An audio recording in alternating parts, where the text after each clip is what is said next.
see all of you here, and we are looking forward to hearing from a great speaker. Our speaker today will be Sean Welleck. He's an assistant professor, as most of you know, in the LTI, and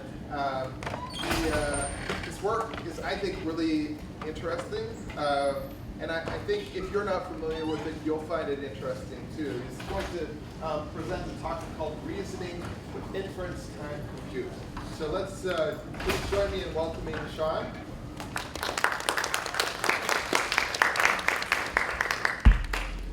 Okay, yeah, thanks for having me. Is the sound okay? Is this? Okay, how's that? Can everybody hear? Good, okay. Yeah, so happy to be here, and yeah, today I'm going to talk about some of our recent work on the theme of reasoning with inference time compute.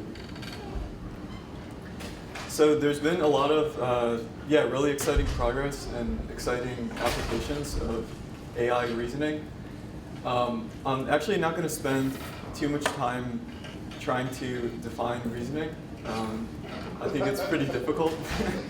But certainly, especially with today's systems, you can get them to perform different tasks that certainly require aspects of reasoning.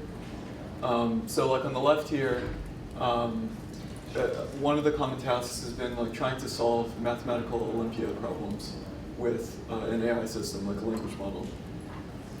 Or on the right-hand side, a really popular task is trying to write code or even fully engineer code using AI. And in general, you can kind of frame many different kind of sequential tasks that have some objective goal, which maybe is my definition of reasoning, or a reasoning problem. And you can frame many applications in that formulation. And so a lot of the techniques and methods that I'll talk about today, I think can actually apply to a wide range of areas.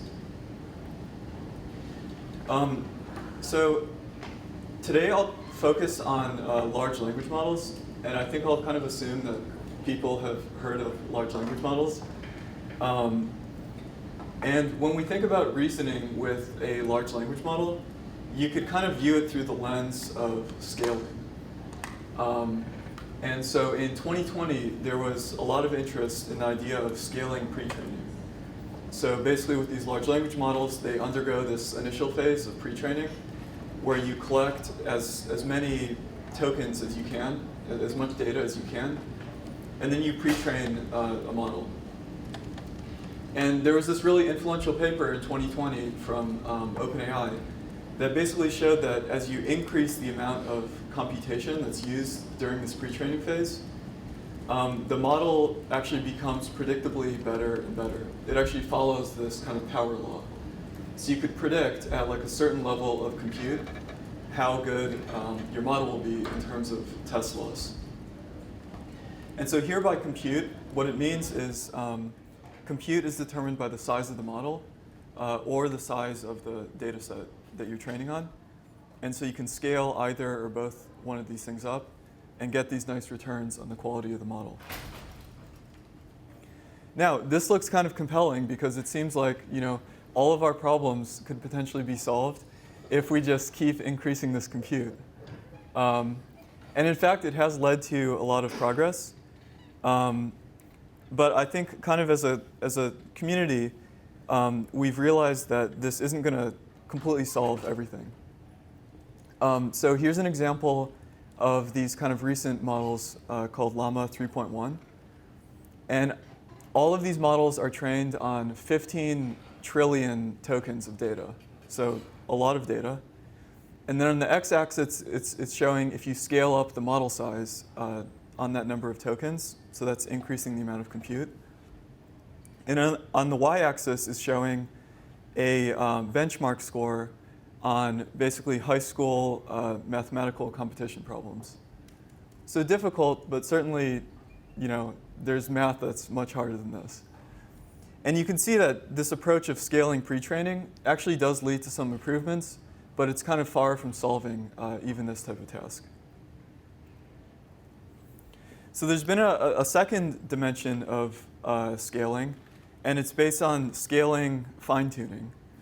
So now we have some pre-trained model, and what we want to do is collect these input-output pairs for different tasks that we're interested in. So here is a pretty influential paper from, this was actually from Google. And what they did is they actually considered this kind of meta task of following instructions. And what they did is like collect as much data as they can for different input instructions and output instructions. And so you collect lots of data, and now you fine-tune your pre-trained model on it. And you can do this for reasoning as well. Here's a recent paper. This is actually from Xiang, who's here as a postdoc at CMU. And what they did is basically crawl the internet and try to come up with these input-output pairs that are kind of related to reasoning tasks like mathematics. And it's kind of cool because now you could see on the x-axis, as you collect more and more of these pairs and fine-tune your model on them, you're actually improving on these different reasoning tasks. But again, we're kind of standing here and people have tried these different techniques now, and we haven't solved everything yet. And it appears that this isn't sufficient on its own as well. A key thing is that it becomes really difficult to actually collect these different input-output pairs, especially for really complex or creative tasks. And so eventually we might just run out of data with this approach. So the theme that I'll focus on today is what we might call inference time scaling. And this has kind of become really popular recently. But it can be traced back to a couple ideas from a couple years ago. And this is the idea that if you take an existing model, you can actually increase the amount of computation that you're using as you're generating with the model. So what do I mean by that? Well, there's kind of two main ways of doing it. The first main way is you could just have the model generate extra tokens. So for instance, here is a kind of influential paper called Chain of Thought. And they basically prompted the model to generate these intermediate thought tokens prior to answering. And it turns out that this actually has had a large impact in the area of reasoning. Here's the kind of scaling curve that you get when you add in these additional thought tokens with certain models. You could see that in black, the kind of scaling didn't seem too promising, just scaling up the model size on this reasoning task. But then when you add in these additional thought tokens, it actually looks a lot more promising. And this has been a method that's kind of it's one approach to increasing the amount of compute that you're using at generation time. The other is, regardless of what kind of tokens you're generating, you could just call the model multiple times. It could be in some kind of search procedure, or you can just call it multiple times. And so here's a cool paper called Alpha Code from 2022. And on the left-hand side, you could see that they assume that they've done pre-training and they've done fine-tuning with their model. And then on the right-hand side is what they do at generation time. So it's kind of interesting. Instead of just generating one output program with the model, here they're doing this kind of program synthesis. What they do is they actually generate like hundreds or thousands, or I think even a million output programs using the model, and then come up with some way of filtering out those programs and ultimately getting some small number that they then consider to be their final output of the system. And you can see here that on the x-axis, as they sample more and more output programs, you could see that the performance, which is being measured on the y-axis, is kind of increasing as they're sampling more and more. And this holds kind of regardless of the model sizes that they tried. And so it suggests that there's this additional dimension of scaling where you can scale up the number of samples that you're taking from the model to get some returns on performance. So these are just two examples, and yeah, there's been kind of a lot of interest in this idea of inference time scaling. And so in this talk, I'll talk about yeah, three different directions that we've been working on and show some examples of doing this in various tasks. So the first section is on training models to think. And this is based on a recent paper called Lean Star. And this was led by Hao Han, who was a visiting undergraduate student from Tsinghua in Yiming's lab. And yeah, also collaborating with Zhiqing. So here we were considering a particular task, and we are considering the task of formal theorem proving. So what is formal theorem proving? Well, essentially the idea is that instead of writing math as kind of, you know, handwritten text or LaTeX, you can actually write math as a sort of source code in a specialized programming language. So one of these programming languages is called Lean, which is shown here on the left. And at the top here is like how you might write down some theorem statement in Lean. This one's about something about some simple thing with subsets. And then the way you actually write down a proof in Lean is you just write some code. So Lean will kind of tell you what the current state of the proof is, and then you can write a line of code, and then Lean will tell you whether the line of code was correct or incorrect, and you basically continue this process. And the cool thing is that if you write a proof and it essentially compiles in the programming language, then you know that the proof is guaranteed to be correct. So this is a lot different than handwritten math, because handwritten math you have to, you know, have some expert check it and tell you whether it's correct or not. For this, you can just write a program, and if the compiler says it's okay, then you know that you have a correct proof of the theorem. So I'm not going to go into too much detail, but it turns out that actually here at CMU, there's a center called the Hoskinson Center for Formal Math, and they're working to basically have these proof assistants be used by you know, actual mathematicians. And like mathematicians like Terence Tao, if you've heard his name before, have kind of started to show some interest in these systems.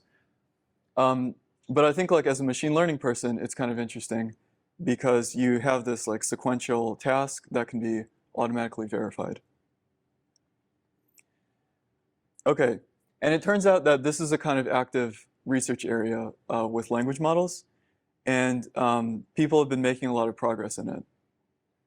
So here's a commonly used benchmark that's used, and it has different like competition style problems, and the goal is to basically solve the problem or prove the theorem using some language model approach. And you can see that in the past 2 years, yeah, the community has kind of gone from solving 20% of this benchmark to like over 60%. Now, you don't have to read through this, but I just wanted to give you some sense of like what a less trivial example would look like in Lean. This is an International Math Olympiad problem, and then this is the proof that was generated by a kind of state-of-the-art system called DeepSeek Prover. And so, yeah, again, you can see it's kind of multiple lines, has like these different steps of reasoning. And then the cool thing, again, is that you don't really have to trust the language model. You could just send this to Lean and then check that it compiles, and you know that this is a correct proof of the theorem. So how do you actually train a language model to do this? The idea is pretty simple. So basically you take a data set of theorems and proofs. They can be written by humans. You can get them from like GitHub. And then you extract each step of the proof. So each proof state that I showed before, and then each kind of next step or next tactic, it's called. And then you just train the model to predict the next step given the current state. Then to actually generate a kind of multi-step proof, you use some kind of search algorithm. So here's a common search algorithm that's used called best first search. And so the idea is like at the first step of the proof, you would ask the language model to generate some potential candidates for the next step. And then you come up with some way of scoring those candidates. So for instance, you could use the language model's output probability. Then you select the best scoring one, kind of expand it, and continue the search process until it either times out or you find a complete proof.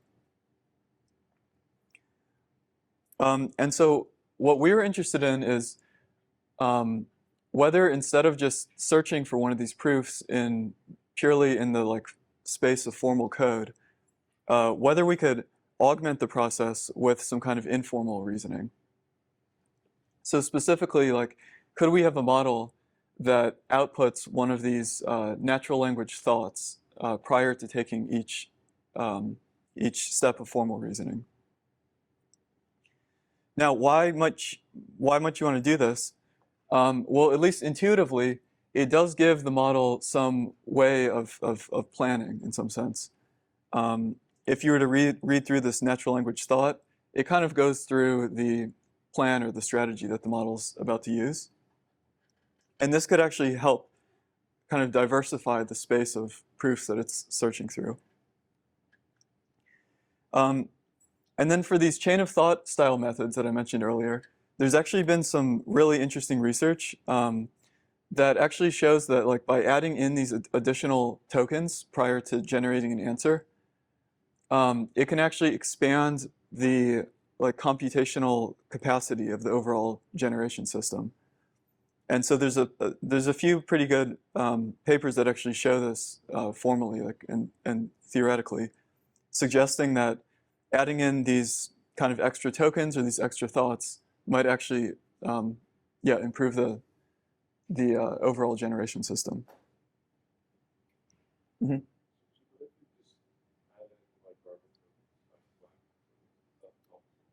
Yeah, so that's a really good question. So we didn't try that in this work, but there's been another recent paper that looks into this. And they essentially try either generating blank tokens or the thought tokens. And then this specific paper, they also analyze it theoretically. And they basically show that like the blank tokens can help, they can help on some problems. But then adding in the actual thought tokens that can like decompose the problem into multiple steps can like further expand the capacity. Now, the difference between the kind of simple math word problems that I was showing in the initial slide and the formal theorem proving is that the models haven't been trained on much formal proofs. So if you just if you just prompt them to generate thoughts and then formal proof, it just doesn't work that well. So basically we had to come up with some way of actually training a model to generate the thoughts and have it improve over time versus just prompting it. So the method is called lean star, and it stands for self-taught reasoner.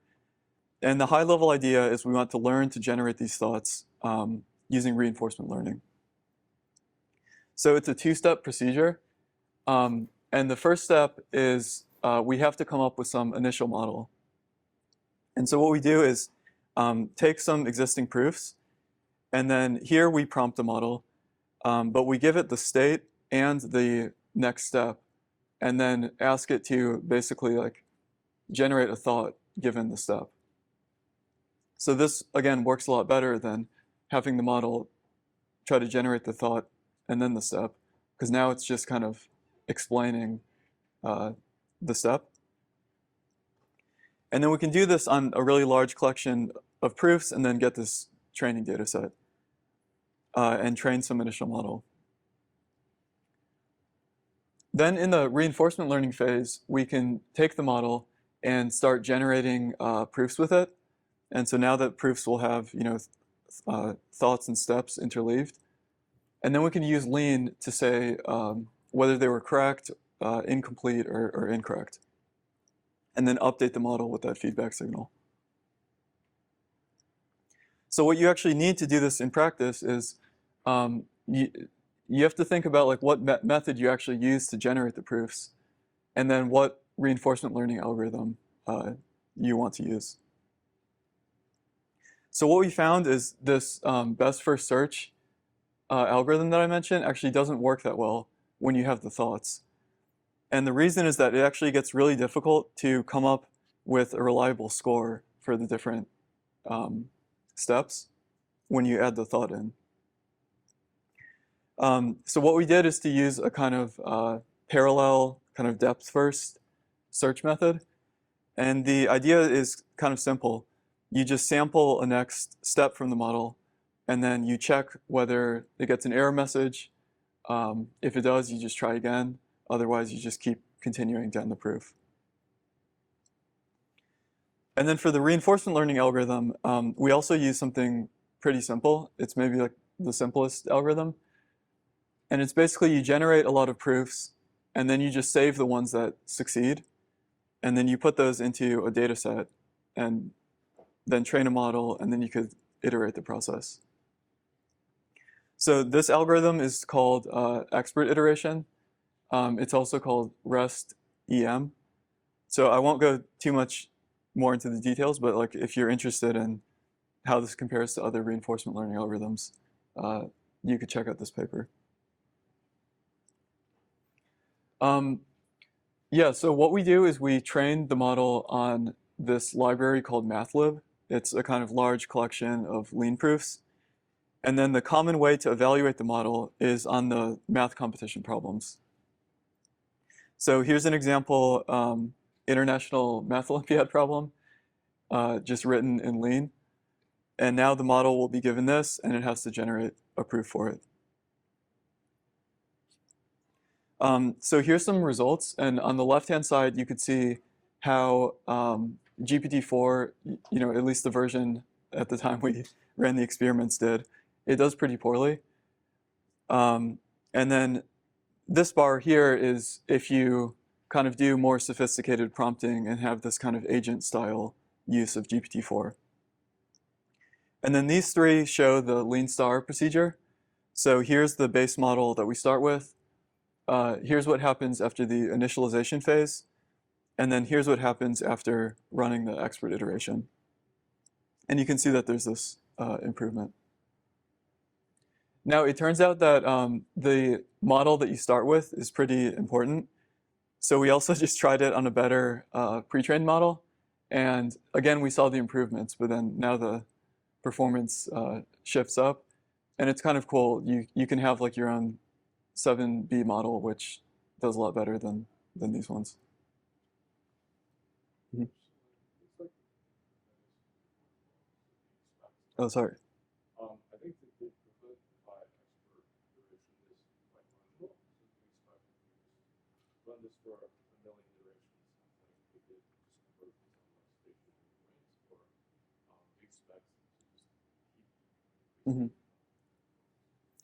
Yeah, that's a good question. So I will say that, so this one was run, so it's really expensive to run the expert iteration because you have to generate tons of proofs. So this one was run for 2 iterations. And then this one was only run for 1 iteration, just due to computational constraints.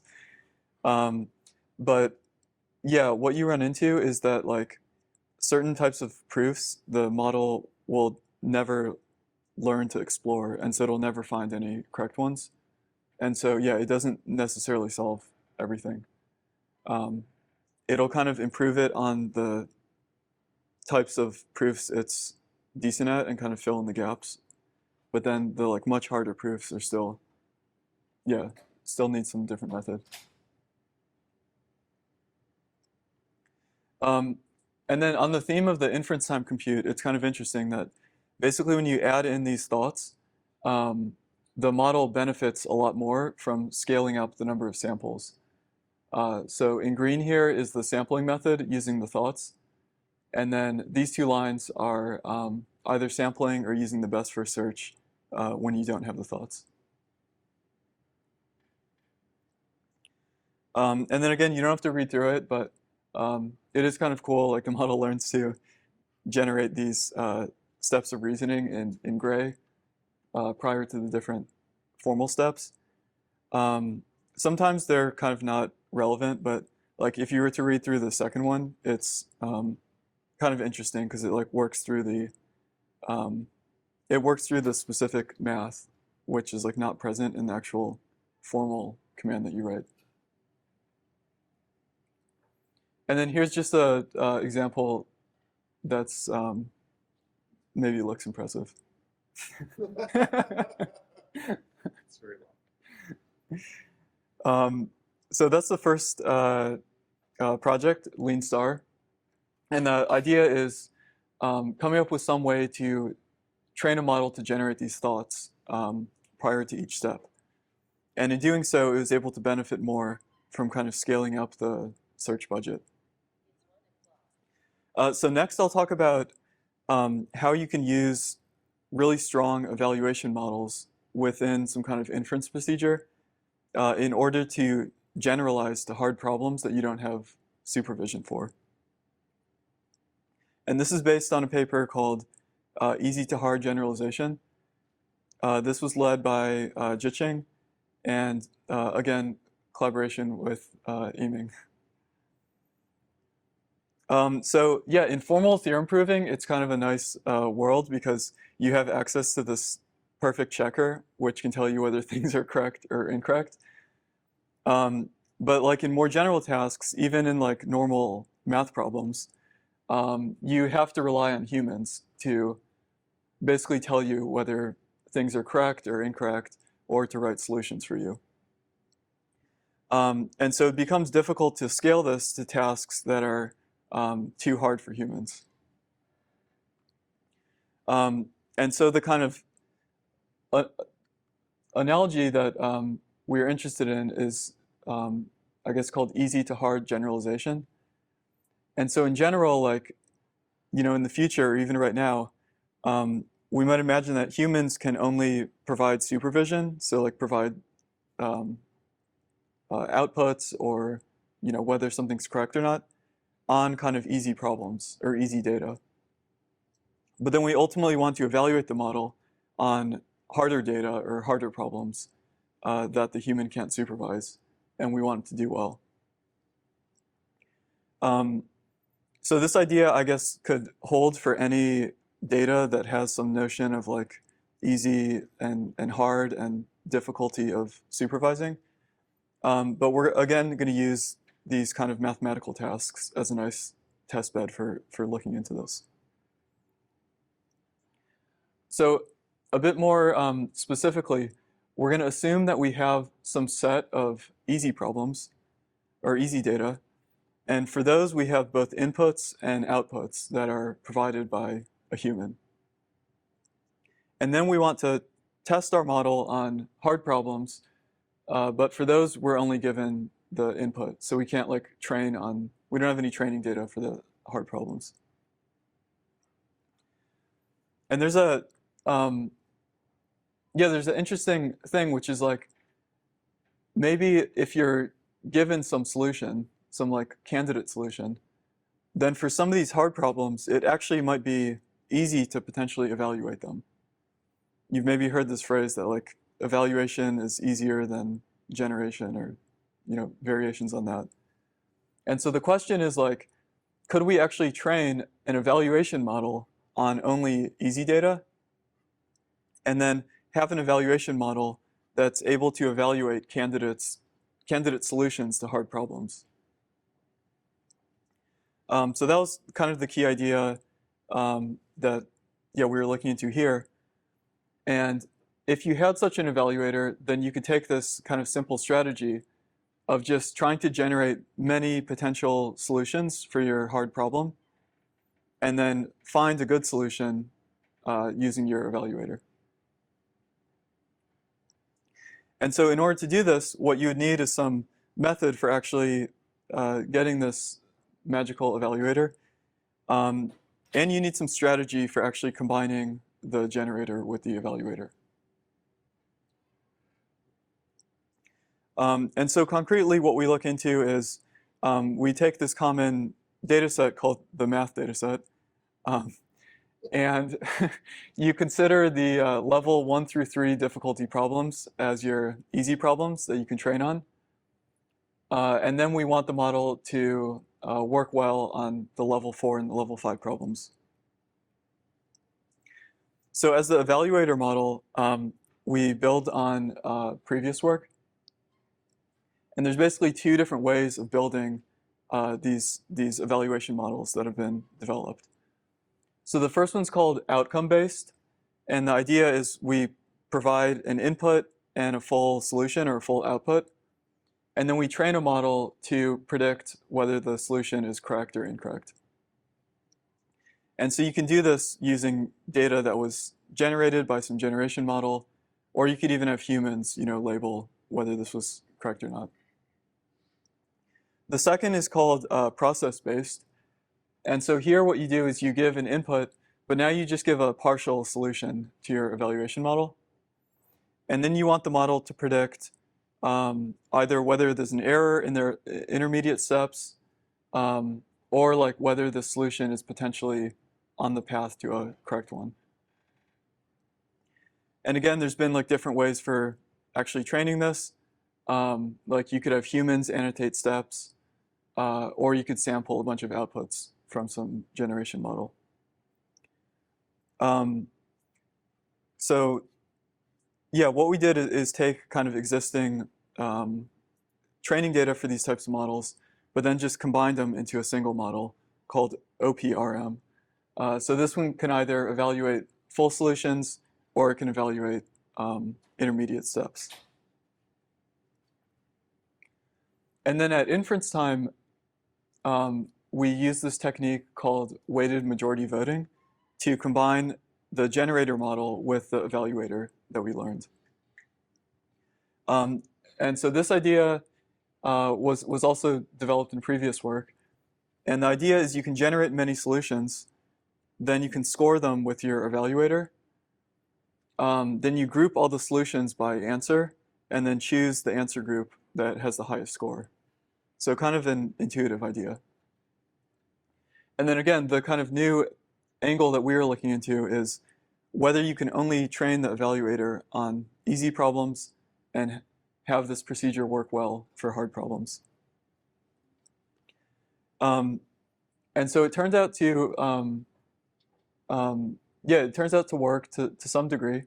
So here is showing the results on the hard test problems. And it's showing what happens as we scale up the number of samples in this weighted majority voting. And you can see that the line here in green, which is the one that's using the learned evaluator in the weighted voting, is kind of creating a gap between the majority voting that doesn't use the evaluator. And so by introducing the evaluator into the inference procedure, we're able to solve some additional hard problems. And then it also doesn't just help with the hard problems, it actually improves the performance on all of them.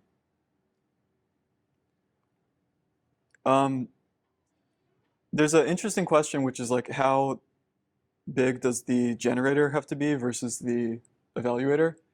And we found that like as long as you use this weighted majority voting, then you can have different combinations. So for instance, you could have the evaluator be the same size, or if you are able to train a larger evaluator, it could give you a boost in performance. Now, a limitation to these kind of inference time approaches is that the underlying generator never improves. So then what we looked into as well is using this evaluation model as a reward function in reinforcement learning. So now the kind of general picture is you would generate your outputs with your generator. Now you'd use your evaluator to assign some rewards to them. And so now you can get rewards for either easy or hard problems and actually train your model given only the hard problem instances. So here's just one kind of interesting finding from the reinforcement learning. What this is showing is the performance that you get if you take the human written data on the easy problems and just fine-tune the model on them. That's in blue. And then in red is if you kind of cheat and use all of the human written training data for the easy and the hard problems.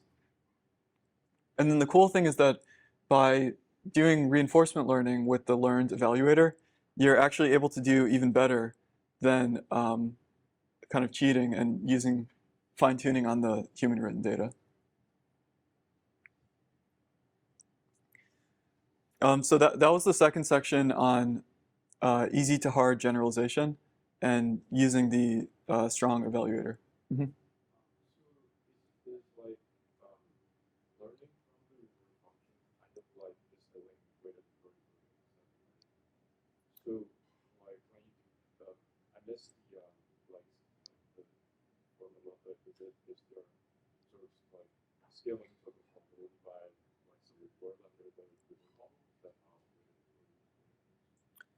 Yeah, so the weighted majority voting will sample from some distribution that you could think of as being like the language model multiplied by the score function.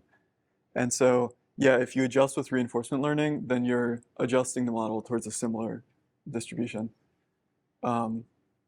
So, yeah, one way to think of it is like the reinforcement learning could just be like speeding up the majority voting procedure. Yeah, does that answer the question? Or yeah. Okay, so now we'll go to the third part where, yeah, we try to think about kind of different ways of allocating or choosing configurations for the inference time scaling. And so this is based on a paper called Empirical Analysis of Compute Optimal Inference. And this is from, this was led by Yangjian, who is also a visiting student, a visiting undergraduate student from Tsinghua. So I guess what we observed before is that we have some way of increasing the amount of compute that you use at inference or sampling time in order to get some return on performance. And so what do we actually mean by inference compute, and what are the different variables that go into that? Well, the first thing is you have to choose some model that you're using, right? So if you have a small model, then kind of each call to the model will be less expensive than if you use a really large model. The second thing is you probably saw on the x-axis that you can decide how many times you call the model. So like how many tokens you're generating. And then we've seen a few different strategies for actually doing the generation, right? You could do weighted majority voting, you could do majority voting, or there's another one called best of n on that plot. And so there's a question which is like, let's say you have a certain budget for the amount of inference compute you can use. What is actually the best configuration of these things? Is it actually best to use a small model and generate many different tokens? Or should you use like a large model and only generate a few tokens if you're constrained to a certain budget? And so more like precisely, we're kind of interested in the following problem. So let's say you have some measurement of error. So it could be like performance on your task.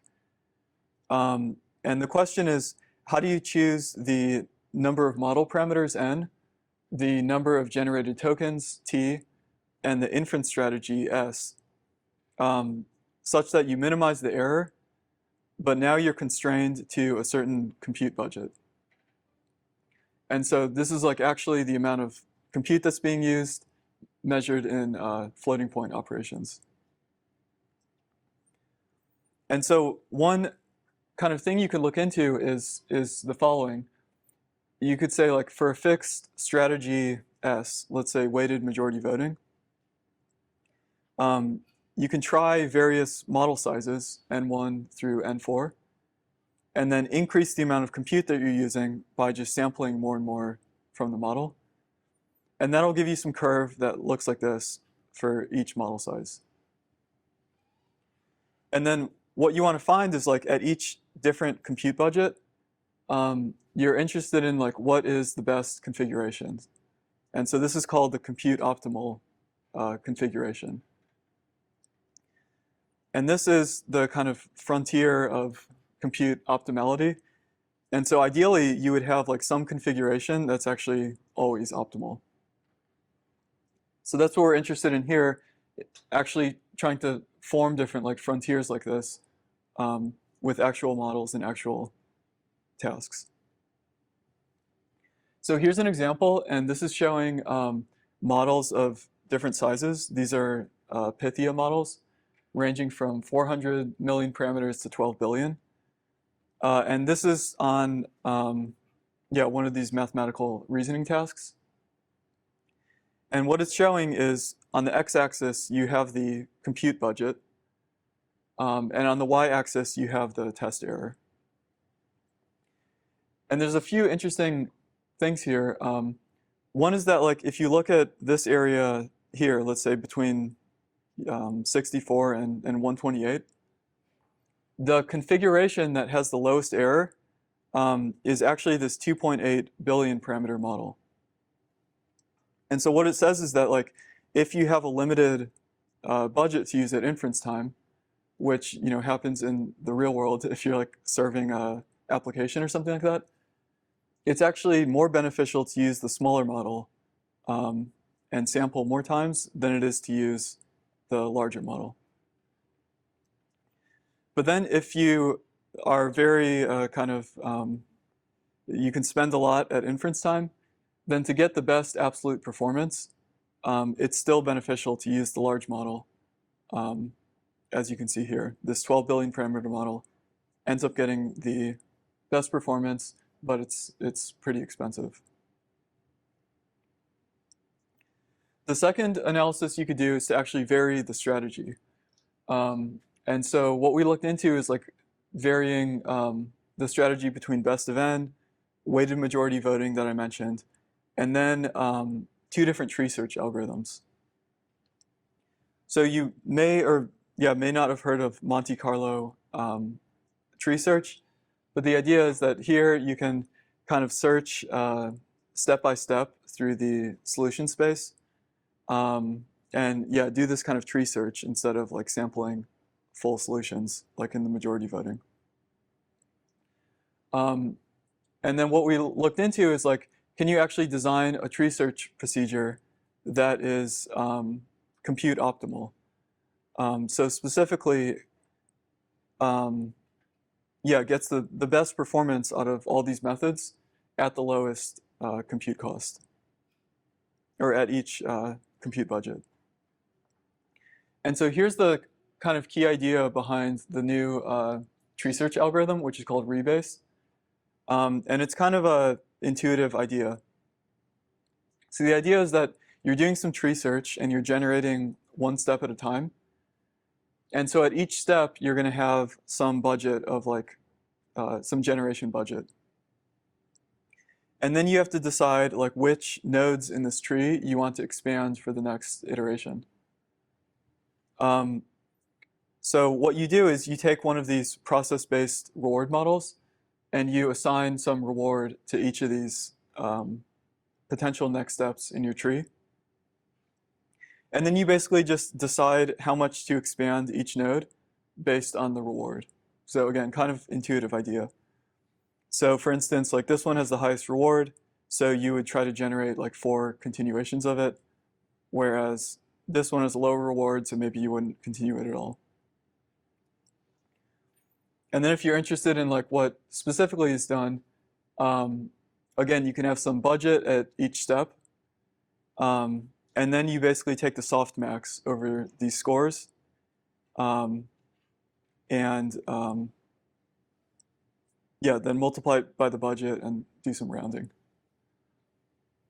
And so I guess I didn't put details of MCTS on this slide, but this is a lot different than MCTS. What MCTS will do is it'll say like, okay, for a given step, it'll actually do full rollouts. So it'll try to roll out to like the end state or to some later state in order to assign some score to the node. And so you can imagine that like MCTS is much more expensive than doing something like this. And so here's some results on this math data set. And it's showing results with a 7 billion parameter model and a 34 billion parameter with sampling MCTS and this rebase algorithm. This one?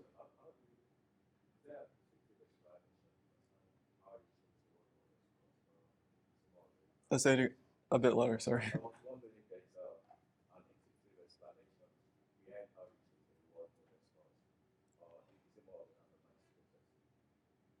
So the reward model, so we assume that, so in this tree search algorithm, you assume that the reward model has been pre-trained. So what it'll use in practice is one of these process-based models that I mentioned earlier, which takes in the steps so far in the solution, and then it's trained to predict whether there's an error in those steps, or whether the solution will eventually be correct. There's like different ways to train the process-based reward. Those are two of the ways.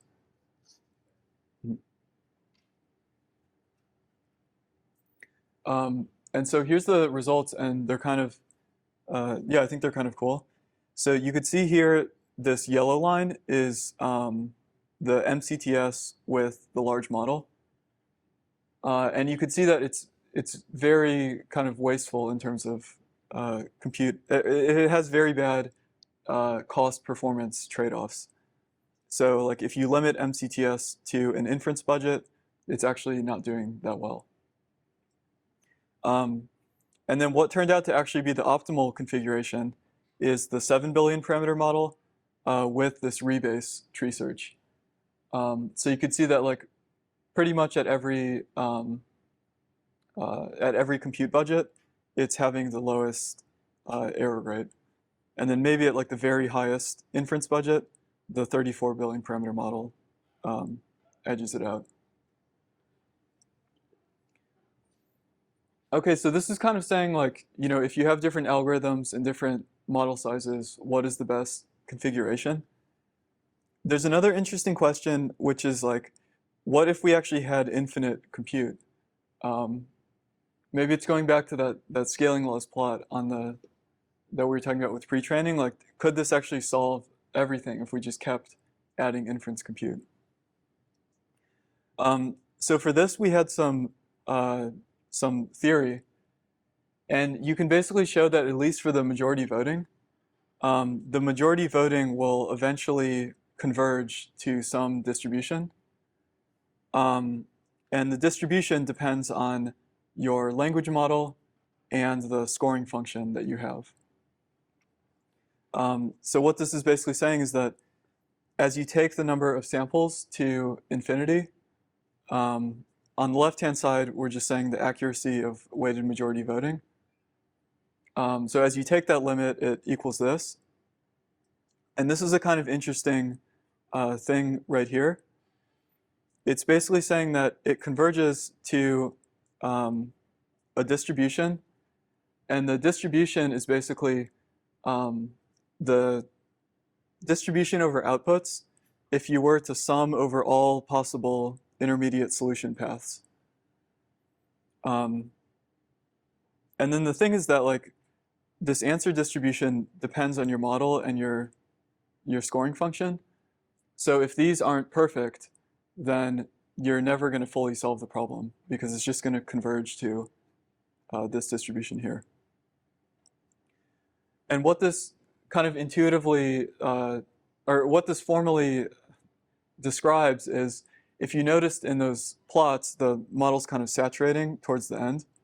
And that's basically what this is saying, that as you take the number of samples to infinity, it's going to saturate or converge to some distribution. So my takeaway is that at least the majority voting is not all you need. You either need a different search strategy, or you actually have to keep updating your model and improving it more. So those were the three sections. First, I talked about some of our work on training models to think for formal theorem proving, then incorporating evaluator models to get some degree of easy to hard generalization, and then trying to think systematically about how you scale the inference time compute. So again, here's the three papers that I discussed, and of course I'm just the messenger, and it was done by the amazing students. And then also we have a new survey paper on these inference time algorithms that you could check out if you want to learn more or kind of get a survey of what's been done in this area. And we're also going to have an upcoming tutorial at NeurIPS on inference time algorithms. So yeah, that's all I have. And thanks for your attention.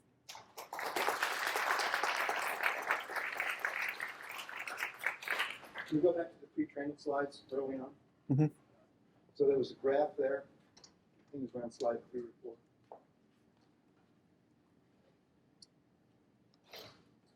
This one?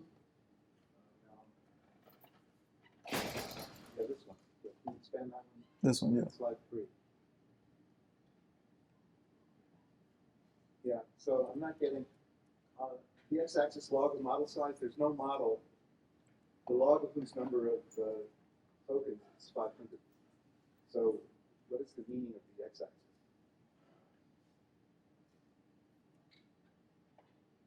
Oh, maybe the log is incorrect. Yeah, but a model size of 500. Yeah, because the three, I mean, it's just 3 data points. So it's 8, 70, and what is it, 405? 405 billion parameters. So yeah, I don't think it should be log. It's not log. It's Yeah. billion. Yeah. Okay, that's good. Yeah, sorry, I made this one kind of quickly.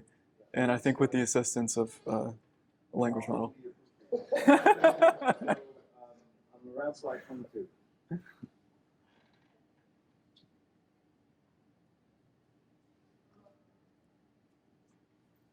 Yeah, right. So the input of the problem, is that in text, the words prove that diffraction, ... Yeah, that's a good question. Given to the system. No, so what's given to the system is the formal statement. Yeah. And then I was just showing the informal one to kind of, if you're not familiar with Lean, to see what is being written here. I was just wondering how it understood what irreducible meant. The answer is a human. Yeah. Yeah, that's actually a thing with these benchmarks, that like sometimes the translation from the problem statement to the formal thing actually solves some aspects of it.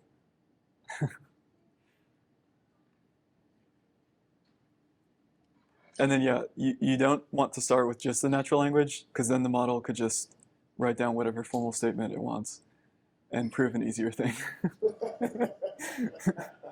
Which definitely happens if you try.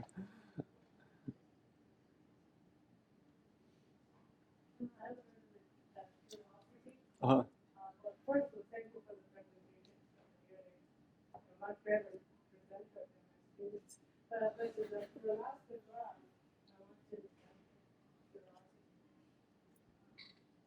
I want to comparison. This one? Right here. Yeah. You see the rightmost end calculate that the multiplied with 270 actually has a better. So actually, I'm very curious about this end. If you stretch it out to the larger middle cost, which is about research, 7B. So what's really going on there? So this one right here. Yeah, also you see the trajectory. Mm-hmm.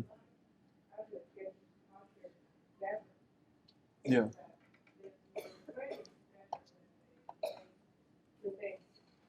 Yeah. So I think what's going on is like if you look at if you run these with infinite compute, then your distribution will look something like this. And so,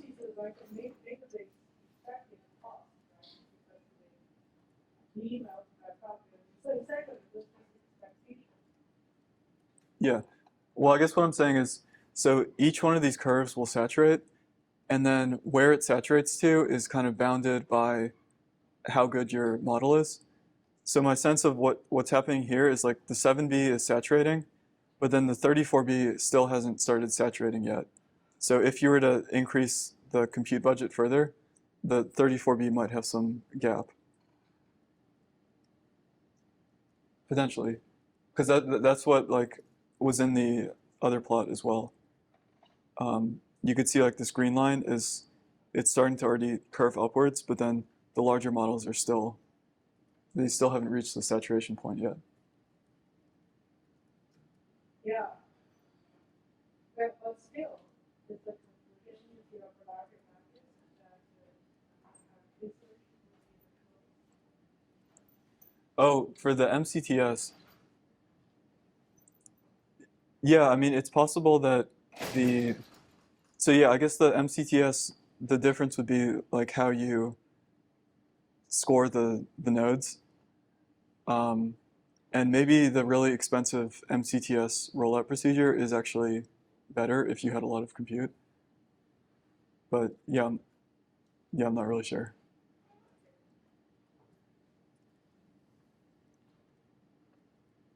Like there was a slide where it was scoring the intermediate steps in the reward model. Mhm. Is it possible for a user to score those steps reasonably well, given that like you might complete the proof in different ways from different branches, and without looking at the rest of the proof, it might be difficult. Yeah, so maybe this one? Or Yes. yeah. So one way to actually train this evaluation model is to actually use human annotated data. So yeah, well, it's not linked here, but there's a data set from OpenAI where they actually have humans like annotate whether the steps are correct or incorrect. Yeah. I'm wondering if the quality of the stores are affected by the choice of the reward model. Or it vary the kind of model you use about if the rewards. Can you say it a bit louder? Sorry. Okay. So I said I'm wondering if the efficiency of the reward scores are affected by the reward model, by your choice of reward model. Mm. Yeah, but when do you vary the choice of your model, and does it affect the performance of your Yeah, that's a good question. So yeah, in some sense, like we didn't measure all of the costs of inference because we just didn't measure the cost of the reward model. We were only varying the size of we're only measuring the inference cost of the generator. But yeah, in practice, the reward model cost could also impact things too if you have like a really large model. Yeah. I mean, yeah. Sorry, I just had a question again about the cost of work model because I'm not clear with it. So if we have a problem and we have a solution and we have these n steps, but there can be multiple ways to approach the solution, right? So maybe it's a question of what the data set itself was, but how do we ensure that? How do we even know step one is probably going? Yeah. No, that's a great question. So when the humans are annotating it, they're only looking at was there an error in this step. So then to know whether it's eventually correct, you have to have some approximation of that based on like let's say like in the limit for a given step, you could roll out like 1 million times and then get some approximation of it. So those would be the kind of model-based approaches, but then, yeah, the human doesn't necessarily know whether it'll eventually be correct. So they just look like, is there an error in the step or is there not an error? as far as I'm aware. Yeah. Yeah, so where does Gödel and Flink's fit into all this? It looks like you're proving statements in first order logic, for which the statements have no proof. So 100% success could never be guaranteed, with, no matter how many infinities. Yeah, I'm not sure I am able to answer that well. I guess like with the lean proof assistant, it does have a pretty the expressivity is pretty good in the sense that like yeah, you have first order logic, and then other proof assistants are based on higher order logic, and then lean is based on type theory, and so it's able to express more things. So usually, especially for the competition level problems, like the proof is definitely expressible in lean. It's more the issue of like, how do you have a model that can come up with that proof? Finish. Yeah. So, another question concerning the reward model. I assume that the reward model itself is a large model that is functional of the same data. Mhm. Yeah, so which, there's a cost associated with fine-tuning the reward model. And I'm wondering, did you consider that cost as well as the cost of generating inference? Um, does it equate to the cost of just using Monte Carlo research? Mhm. Or is the cost still cheaper even when you factor in the cost of Yeah. Yeah, that's a good question. Yeah, we haven't looked into that, but it's a good point that like you have this pipeline, and at each stage of the pipeline, you're spending compute. So yeah, it's a good question. I don't know. But maybe it makes a lot of sense because Python is just a one-time cost. Exactly. As Yeah. opposed to Mhm. yeah, thank Mhm. Possible. So, you're in the past, you're essentially access to the work model, and then stuff like the proving says that the problem is you have to have that.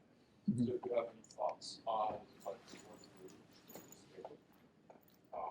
My second question is, like all these scaling looks like rollouts will natural language. So, like you're ultimately bounded by the context length of the length model or the degree to which you can decompose the problem into like, take step by step. So is there like ways to like go beyond the generation interface? Yeah, let's see. So the first question was about, yeah, I guess in the reasoning tasks, you either have some evaluator or I guess you have like some objective goal that's like measurable.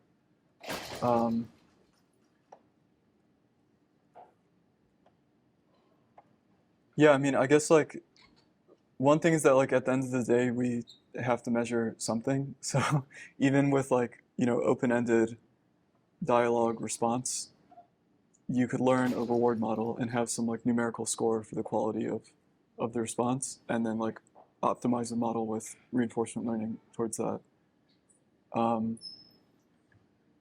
But yeah, my guess would be that like in those cases, there's maybe a lot more ways to find weird exploits of the learned model. Whereas like there's no way to kind of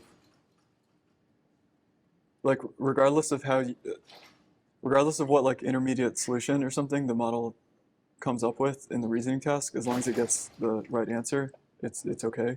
Or as long as it generates the correct proof. So yeah, maybe like hacking the reward model is a much bigger issue in like more general domains.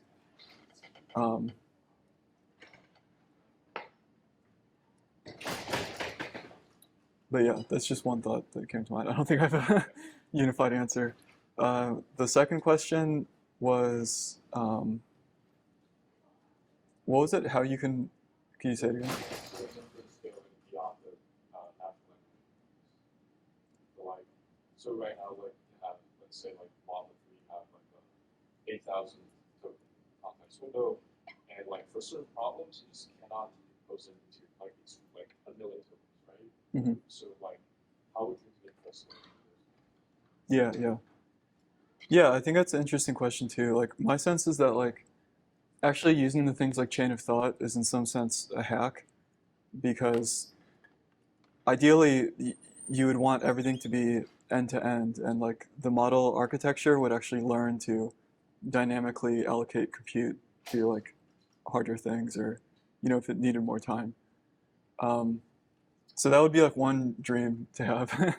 And I mean there's a couple like papers kind of looking into that direction, but I think it's an interesting question. Like, yeah, possibly whether you could build it into the architecture versus like having this dimension of just like generating more tokens.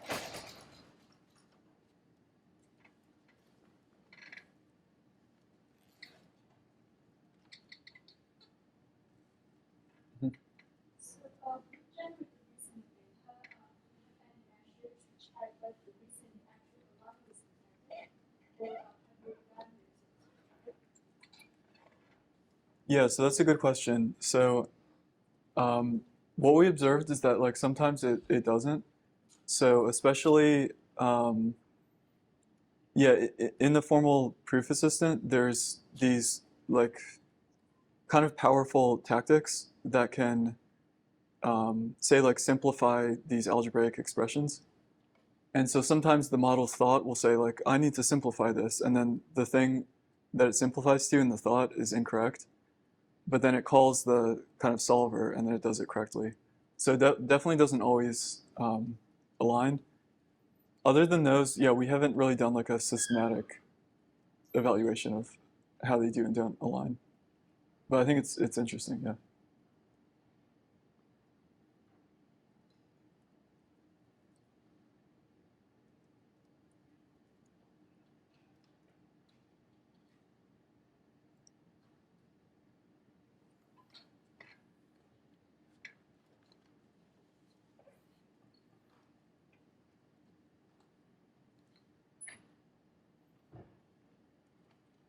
Okay, well, yeah, thanks for all the great questions and thanks for your attention.